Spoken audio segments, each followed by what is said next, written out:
Assalamualaikum warahmatullahi wabarakatuh. Selamat pagi anak-anak.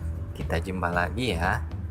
Masih dengan saya, Pak Ahyar, yang akan menemani belajar kalian sampai beberapa menit ke depan.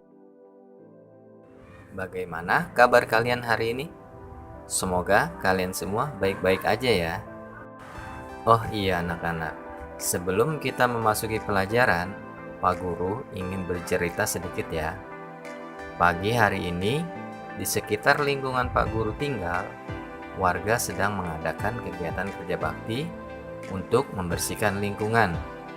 Kerja bakti ini rutin dilakukan loh oleh semua warga.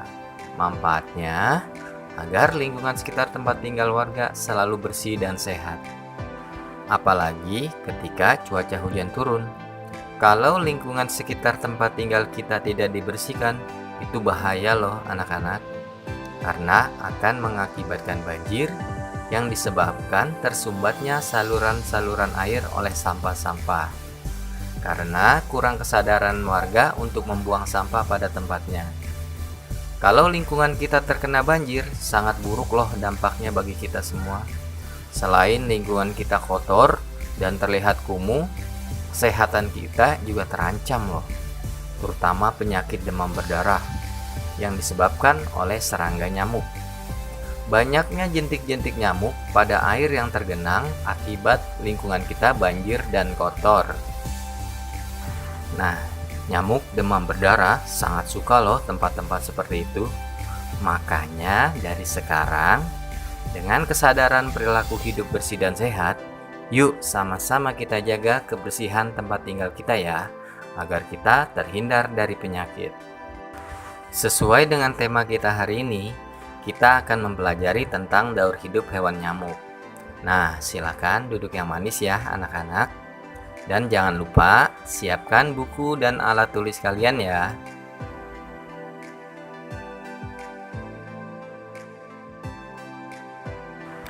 Nah, anak-anak, tujuan pembelajaran kita kali ini adalah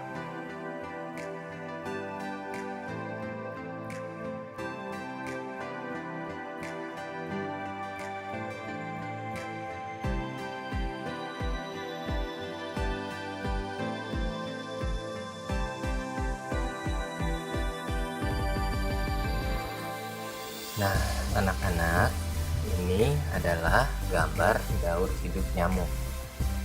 Daur hidup nyamuk diawali dari telur dan kemudian berkembang menjadi jentik, pupa, dan akhirnya menjadi nyamuk dewasa. Untuk itu, kenali siklus nyamuk secara jelas agar langkah pencegahan DBD dan penyakit lainnya dapat lebih efektif. Nah, ini adalah gambar telur. Telur nyamuk akan dikeluarkan oleh nyamuk betina di dalam air bersih. Sekali bertelur, nyamuk dapat mengeluarkan hingga 100 telur. Banyak telur nyamuk akan terlihat seperti debu atau pasir berwarna hitam di pinggir permukaan air yang bening. Telur nyamuk akan menetas hanya dalam waktu 48 jam atau 2 hari setelah dikeluarkan. Setelah menetas, daur hidup nyamuk akan memasuki tahap kedua, yaitu jentik nyamuk. Jentik nyamuk atau larva akan bertahan di air tersebut dan perlu naik ke permukaan untuk mendapatkan udara untuk bernapas. Jentik nyamuk akan berganti kulit hingga 4 kali. Dan setiap pergantian ukurannya akan semakin besar.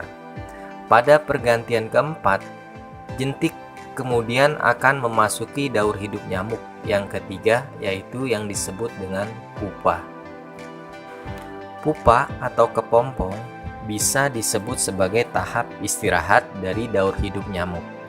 Pasalnya, pupa tidak butuh makanan. Setelah tahap ini, pupa kemudian akan berkembang menjadi nyamuk dewasa.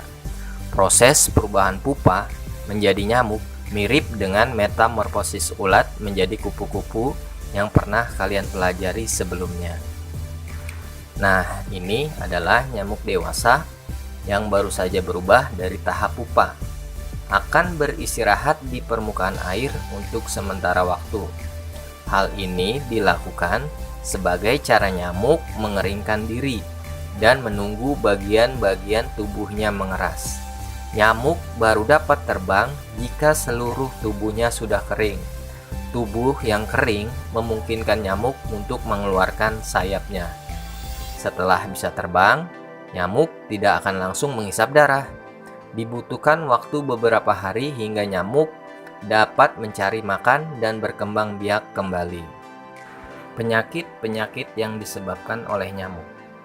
Nyamuk merupakan salah satu binatang paling mematikan di dunia, sebab kemampuannya dalam menyebarkan penyakit dapat menyebabkan jutaan kematian setiap tahunnya. Menurut siklus daur hidup nyamuk, bisa membantu kalian terhindar dari berbagai penyakit. Nah, anak-anak, gimana sih cara memutus daur hidup nyamuk? Cara paling efektif untuk terhindar dari penyakit yang ditularkan melalui nyamuk adalah memutus daur hidupnya. Ada banyak cara yang bisa kalian lakukan. Namun, secara umum, langkah 3M yang digagas oleh Kementerian Kesehatan Republik Indonesia dinilai sebagai langkah yang efektif. Nah, berikut ini cara memutus daur hidup nyamuk menggunakan cara 3M. Cara yang pertama adalah menguras.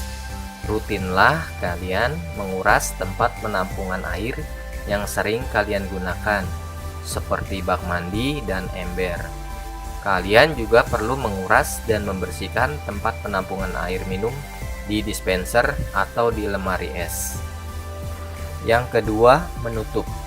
Menutup rapat-rapat tempat penampungan air seperti kendi, drum air, maupun pot tanaman. Yang ketiga, memampatkan kembali barang-barang bekas. Memampatkan kembali atau mendaur ulang tempat-tempat bekas yang bisa menampung air bisa menjadi langkah memutus daur hidup nyamuk yang efektif.